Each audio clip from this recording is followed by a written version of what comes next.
그 귀는 듣기에 둔하고 눈은 감았으니 이는 눈으로 보고 귀로 듣고 마음으로 깨달아 돌이켜 내게 고침을 받을까 두려워함이라. 참 슬픈 얘기죠, 그죠?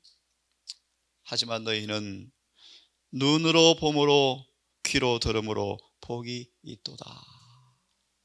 참 신비한 얘기입니다, 여러분. 귀로 듣고 마음으로 깨달아 돌이켜 내게 고침을 받을까 눈을 감아버렸다. 귀를 닫아버렸다.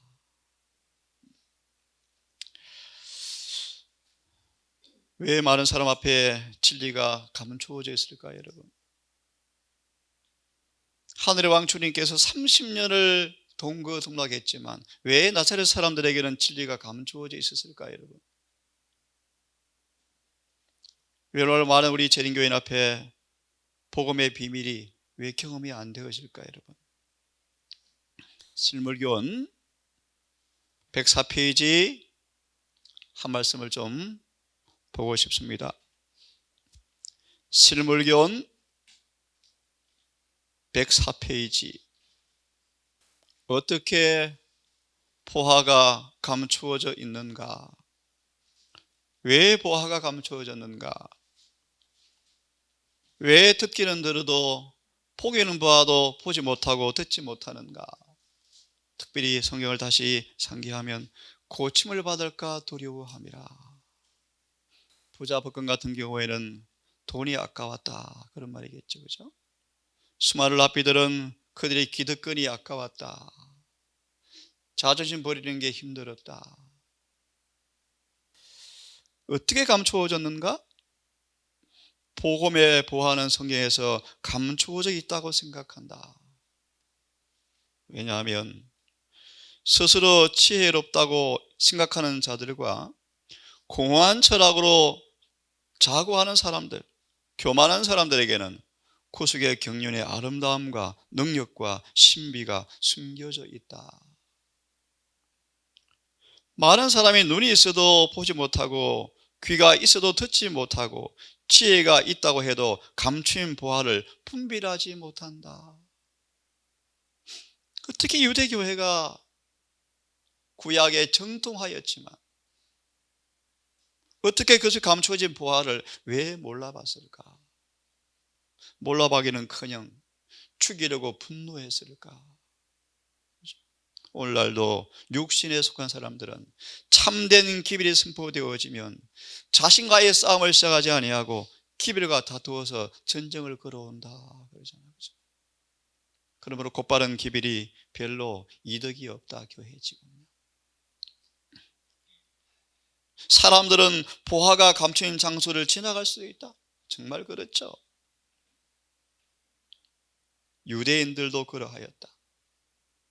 마치 황금덩이처럼 진리의 보화가 히브리인들에게 위탁되어 있었다.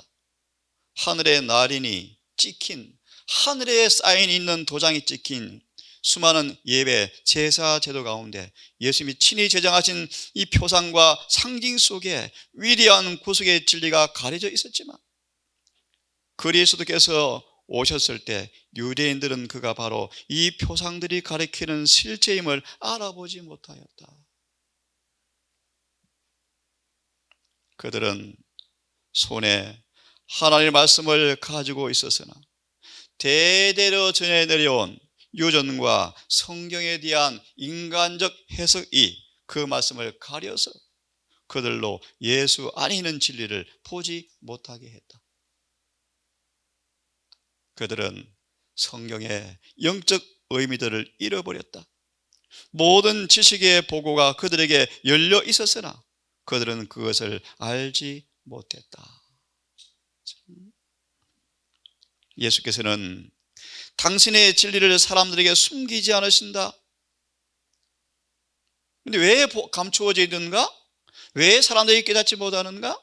사람들이 자기가 하고 싶은 대로 행하기 때문에 그 진리가 저희 속에 분명하지 않게 된 것뿐이다.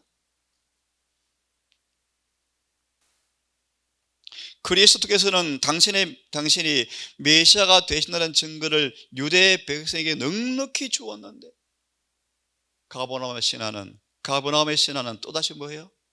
아들 목숨 내놓고 또 주니까 뭐하죠? 그래야죠. 그래. 고쳐주면 믿어볼게요. 한번 고쳐줘 보실래요? 이렇게 수많은 증거를 주었는, 넉넉하게 주었는데 왜 그들이 안 받아들일까요? 이런 이유가 있습니다. 왜냐하면 그분의 교훈은 그들의 생에 단호한 변화를 요구했기 때문이다. 요구했다. 그렇죠? 기득권 다 내려놓아야 되고요. 아무리 박사라도 아이한테 배워야 되고요. 부자는 돈을 버려야 되고요. 그렇죠? 남김없이 자신을 바치지 아니하면 주님은 절대 예배를 받을 수가 없다는 것입니다. 그들이 만일 그리스도를 받아들인다면 그들이 소중히 간직했던 처세법, 유전, 경건치 못한 습성은 버려야 한다는 것을 알았대요. 알았어요. 깨달았습니다. 여러분. 불변의 진리, 영원한 진리를 감동은 받는데 부자 청년처럼 희생이 요구된 사실을 깨닫고 슬펐다. 여러 번 말씀드렸지만 진리는 비용을 뭐 한다고요? 청구한다는 거죠. 그러므로 그들은 하나님께서 그들로 그리스도를 믿게 하기 위하여 주신 가장 결정적인 증거들을 인정하려 하지 않았다. 성전 정결을 보세요. 그렇게 명확한 증거를 보고 두려워 다 도망갔다가 다시 와서 저 예수 잡아 죽이자 또 모여야 하죠. 누가요? 그 당시 목사들이요, 그 당시 신학자들이, 랍비들이, 그 당시 제사장들이, 하나님의 대표자로 부름받은 제사장들이 예수를 죽이려고 모여야 하죠. 그들은 구약을 믿는다고 공언했지만 구약에 나타난 그리스도의 생애와 품성에 대한 증거들을 받아들이지 아니하였다. 그분의 겸비, 죄 없는 순결함, 무고한 품성 다 보고 느꼈지만 싫어했다. 다시 예를 듭니다. 예수님이 너무너무 순결하니까 귀찮았대요. 대전투 1장에 나오죠. 왜요? 그분의 존재가 그들의 뭘 드러내요? 죄를 드러내니까 싫었다. 하나님, 우리에게도 왕을 좀 주시면 안 되겠습니까? 제발 좀 왕을 주십시오. 깊은 영적 의미가 있죠. 경건의 모양의 종교가 훨씬 좋아요. 사람들은. 사무엘은 타협도 없고 아첨도 없고 칭찬도 없고 놀러 가는 것도 없고, 그들이 그리스도를 믿게 되면 반드시 회개해야 하고 그들의 선입견을 버리도록 요구된 것을 알고 그렇게 하기를 두려워하였다. 고침을 받을까 두려워함이라. 안식일을 문자대로 지키려고 그러니까 직장이 위험하죠. 정직하게 살아보려니까 사업에 손해가 올 것 같죠. 하지만 영생 앞에 비싼 것이 뭐가 있습니까, 여러분? 뭐가 비쌉니까? 그죠? 복음의 보화가 되시고 길이요 진리요 생명 되시는 분께서 그들 가운데 계시건만 저희는 하늘이 주실 수 있는 최대의 선물을 거절하였다. 그 다음 보십시오. 관원 중에도 저를 믿는 자가 많대. 잘 들어보세요. 많대. 바리새인들은 인하여 드러나게 말하지 못하니 이는 저희가 출교를 당할까 두려워함이라.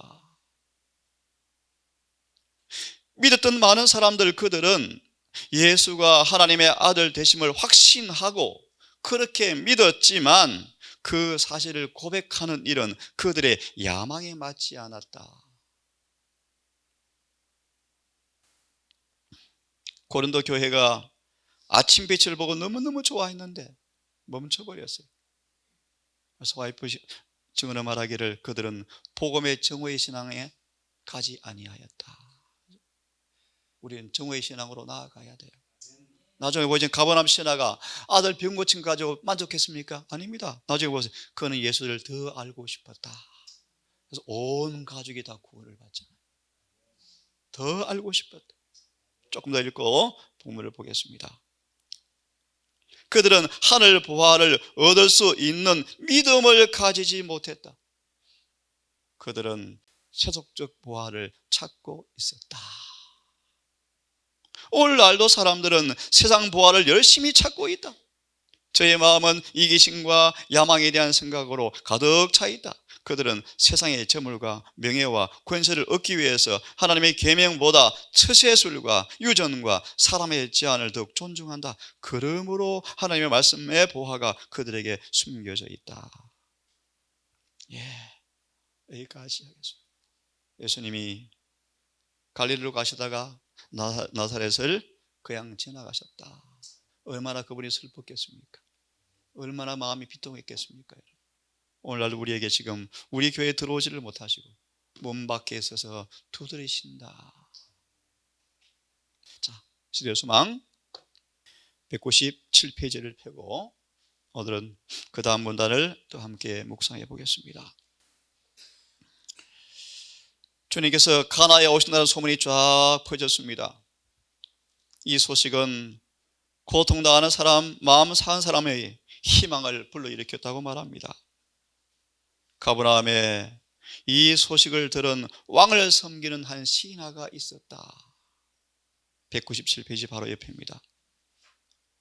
이 신하는 가버나움에서 이 소식이 왕을 섬기는 신하에게 예수님 오신다 라는 주목을 끌게 되었다. 신하들이 불치병으로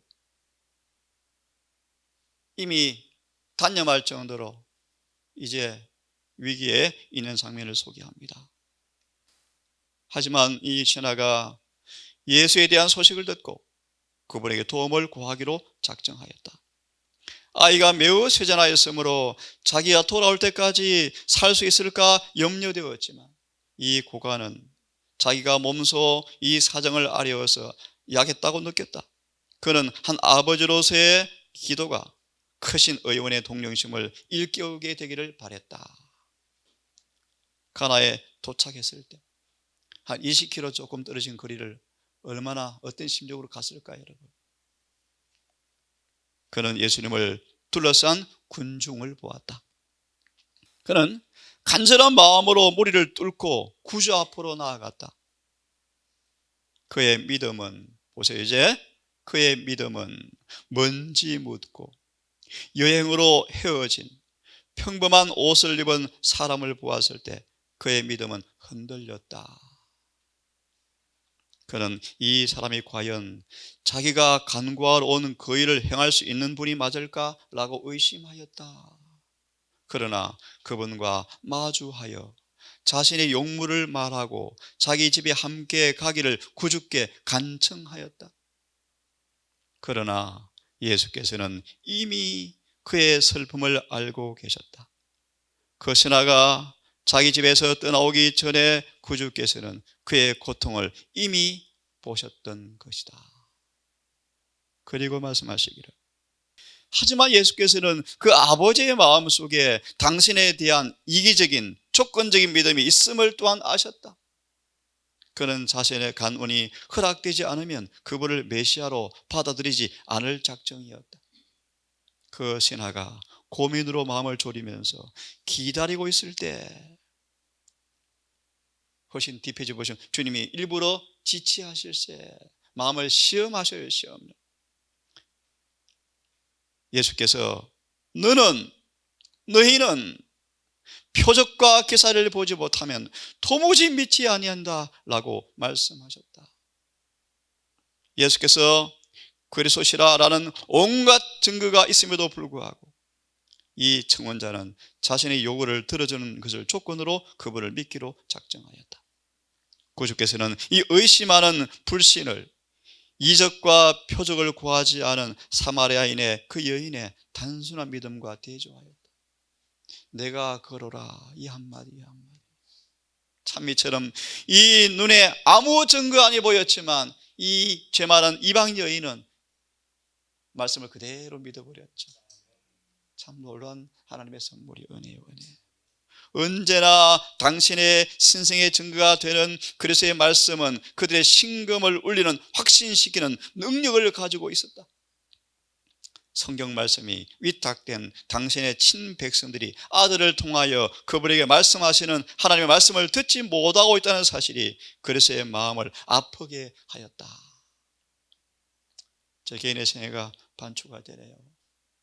여러분, 가장 명확한 증거, 이 진리가 성령의 계시를 받을 사람 준비가 된 사람들은 이 성경 한 단어 한 단어가 능력으로 만나기 마음에 와 닿는다는 것입니다. 어떤 표적과 이사보다 더 능가되는, 그래서 베드로서 1장이 잘 나오죠. 더 큰 대언의 말씀이 있어요. 베드로가 변화산에서 주님의 변화의 장면을 눈으로 목도했지만 예수께서 말씀하시기를 그거보다 진리는 뭐하다? 더 확실하다. 자, 방금 말씀을 조금 주석을 해보고 교훈을 좀 받아보겠습니다. 이사야 53장을 좀 펴보시기 바랍니다. 이사야 53장. 가버나움의 신하에게는 아직 영광이 감추어져 있죠. 아직 흠모할 만한 것이 없는 예수를 보고 믿음이 흔들렸다. 그죠? 흔들렸다. 자, 초라한 외모 속에 감추어진 고린도후서 4장 4절 5절 말씀처럼 복음의 영광의 광채가 왜 감추어져 있는가? 53장 2절을 보면요, 그는 주 앞에서 자라나기를 연한 순 같고, 이것도 깊은 교훈이 있죠. 연한 순 같고, 정말 연한 순 열어보시죠. 이것도 교훈이 많은데요, 하나만 말씀드리겠습니다. 여러분, 땅을 뚫고 올라온 이제 새싹이 얼마나 연합니까? 근데 땅을 뚫고 올라와서 딱 서 있거든요. 그걸 손으로 만지면 부러지는데 그 연한 순이 땅을 뚫고 올라와 딱 서 있어요. 예레시는 보시, 그것이 말씀의 능력이 그를 붙들고 있기 때문이다 하는 거예요. 연한 순이 뭔가? 타락한 인간의 성정을 가지고 오신 예수님의 육신을 가리켜요. 한마디로 말, 예수께서 이 땅에 30년을 사시면서 어떻게 죄 없는 생애를 살았는가? 연한 순 속에 뭐가 있어요? 아버지의 말씀의 능력이 늘 그를 붙들었기 때문에 순이 안 부러지는 거예요. 그것이 복음의 능력이에요, 여러분. 자, 이건 이 시간 그걸 설명할 시간이었고요. 연한 순 같고, 특별히 마른 땅에서 나온 줄기 같아서. 고운 이 마른 땅에 나온 줄기란 말도 의미가 깊은데요, 타락한 인간의 본성의 씨, 유전 법칙을 가져왔다라는 것이 줄기라는 단어예요. 줄기. 자, 그러면 고운 모양도 없고 풍채도 없은즉 우리가 보기에 흠모할 만한 아름다운 것이 없도다. 그래서 멸시를 받았다. 멸시 받아보셨습니까? 멸시를 받아서 싫어 버림바 되었다. 여러분, 싫어 버림바 되었다. 간고를 많이 겪었고, 투쟁의 시절 보셨죠? 예수님은 이런 면에서 간고를 겪음으로, 왜요? 집 안팎에서 그런 핍박을 당하였다. 그를 알아주는 존재는 세상에 한 사람도 없었다. 우리 구주께서 이 땅에 오셨을 때 그런 취급을 당하셨습니다. 간고를 많이 겪었고 질고를 아는 자라. 여러분, 그 다음 보실래요? 마치 사람들에게 얼굴을 가리우고 보지 않음을 받는 자 같아서, 얼굴을 가리워서 보지 않음을 받는 자 같아서 멸시를 당하였고 우리도 그를 귀히 여기지 아니하였도다. 이게 무슨 말인가? 53장 주석 하나 좀 펴보기를 바랍니다. 53장 1절과 3절의 주석을 보시면, 흠모할 만한 것이, 아름다운 것이 없다. 이 가버나움 신하에게 먼지 묻은 얼굴과 흥걸어진 머리칼과 떨어진 옷과 초췌한 신발과 옆에요, 아주 별 형편없는 몇 사람의 수종자가 있는데 누가 그를 메시아로 인정하겠습니까? 그렇죠? 주석을 보십시다. 그리스도의 은혜와 덕은 유대인들에게 아무런 호소력이 없었다. 이것도 역으로 좀 생각하겠습니다. 이런 유대인만큼 참 고상한 민족이 없어요. 사단이 얼마나 역사를 많이 했으면요, 예언이 나오죠. 유대인들을 그렇게 싫어했어요. 유대인들이 사단이. 왜요? 메시아에 대한 구원의 지식을 가지고 있거든요. 그래서 총공격을 해서 유대인들을요. 마지막 이 남은 교회를 공격할까요? 똑같아요. 똑같아요. 자, 이 말은 그리스도가 매력이 없다, 없는 사람이라 라는 뜻이 아니다. 유대인들의 눈에는 그리스도는 그들이 바라는 아름다움을 갖고 있지 않았다는 뜻이다. 그들은 굉장한 용모와 풍모와 세속적 영광을 가지고 오는 메시아, 그리고 유대 나라를 위해서 큰 일을 행하는 메시아, 그리고 그 나라를 지상 열국 위에 높일 메시아를 찾고 있었다. 이것도 정말 할 말이 많습니다. 이것이 복음에 엄청 깊은 의미가 있어요. 그리고 그 나라를 지상 열국 위에 높일 메시아를 찾고 있었다. 조금 한 말씀 드리죠.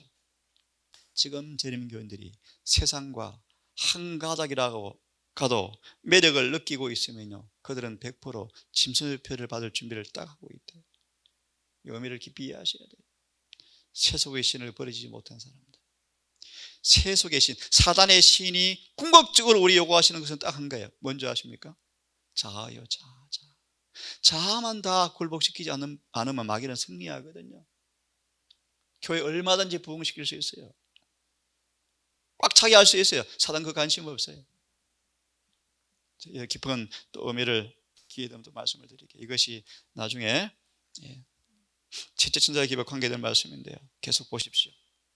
하지만 그들은, 그리스도는 신성을 인성의 옷으로 가리우시고 가난하고 비천하고 겸손한 모습으로 오셨다. 그들은 이 사람을 그들이 만든 자랑스러운 메시아 상과 비교해 보았을 때, 예를 듭시다. 예수 육신의 어머니 마리아마저 예수님 때문에 우쭐했다 그러잖아요. 그죠? 내 아들이야, 내 아들. 인간의 자만심의 흔적이 보였다. 마리아까지요, 마리아까지. 그래서 자아를 굴복하는 것이 참 쉽지가 않아요. 가장 큰 싸움이요, 큰 싸움. 그렇죠? 아시는 것처럼 기도원이 얼마나 놀라운 승리를 이루었습니까? 근데 자아조심 때문에 망할 뻔했죠. 그죠? 알죠? 너 목사 될 자격이 있어, 제사장 될 수 있어, 에봇 입어. 사람들의 칭찬에 넘어져 버리잖아요. 그 기도원이 기도. 여러분 다윗 보세요. 시편 17편 주석 보세요. 그 다윗, 마음이 합하였던 다윗마저 번영하니까 마음이 교만해지잖아요. 그죠? 인간의 본성이에요, 본성. 그래서 어쩔 수 없어가 아니에요. 그걸 극복하지 아니하면 구원이 없어요, 여러분. 구원이 없어요. 마저 읽고 정리를 합시다. 그래서 그리스도의 생애에 나타난 은혜와 덕은 그들에게 아무런 호소력이 없었다. 자, 소망 돌아와서 이 말씀 하나만 더 보고 마치겠습니다. 관계된 말씀 하나 연결해서 읽고 마무리합시다. 산상보훈 25페이지를 펴보시겠습니까? 산상보훈 25페이지. 이 말씀으로 읽고 마무리합시다. 산상보훈 25페이지. 25페이지에 페이지 바로 밑에 문단, 성질이 같아야만, 이런 말씀이 있죠. 이 말씀을 읽고 마칩시다. 성질이 같아야만 서로 이해할 수 있다. 이 진리가 어디 있죠? 요한복음 3장 3절과 똑같은 말씀이에요. 니고데모야, 물과 성령으로 나지 아니하면 하나님 나를 볼 수 없다라는 말씀이 이 말씀이요. 성질이 같아야 서로 이해할 수 있다. 만일 하나님의 품성의 원칙이 되는 자아 희생적 사랑의 원칙을 생애 받아들이지 아니하면 그대는 하나님을 알 수 없다. 사단에게 기만당한 마음은 하나님을 포악하고 잔인한 존재로 여긴다. 요한복음 9장이에요. 하나님, 저 바디메오 소경 누구 죄 때문에 저렇게 되었습니까? 그 질문 가운데 제자들의 마음속에 뭐가 있는지 아십니까? 하나님에 관한 오해. 하나님은 무서운 분이야.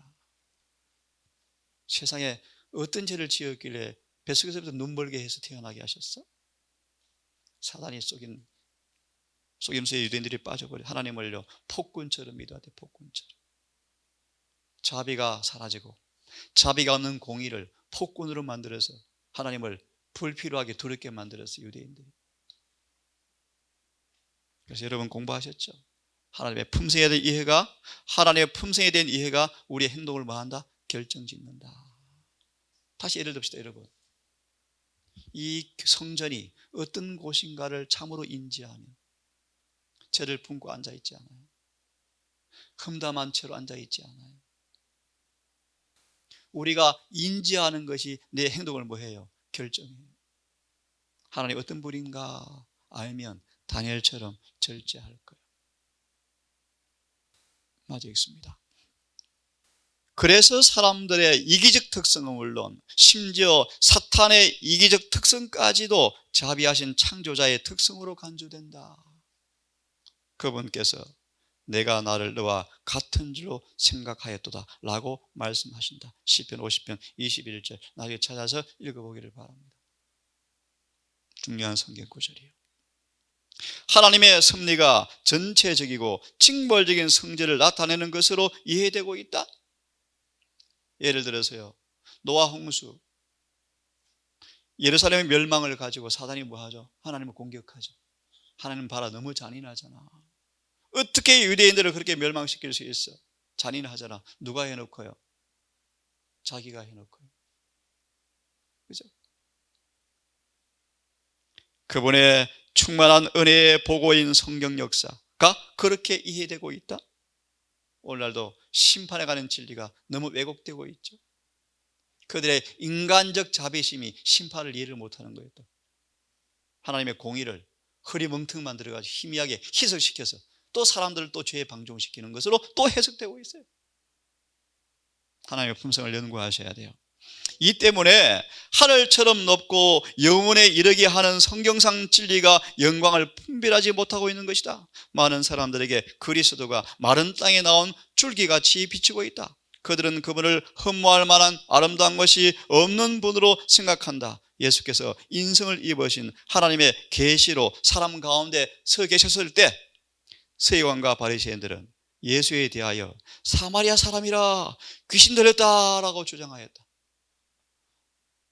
그분의 제자들까지도, 예수와 먹고 함께 살았던 제자까지도 여전히 그들의 마음속에 있는 이기심 때문에 완전히 눈이 어두워서 아버지의 사랑을 그들에게 나타내기 위해서 오신 그분을 좀처럼 이해하지 못했다.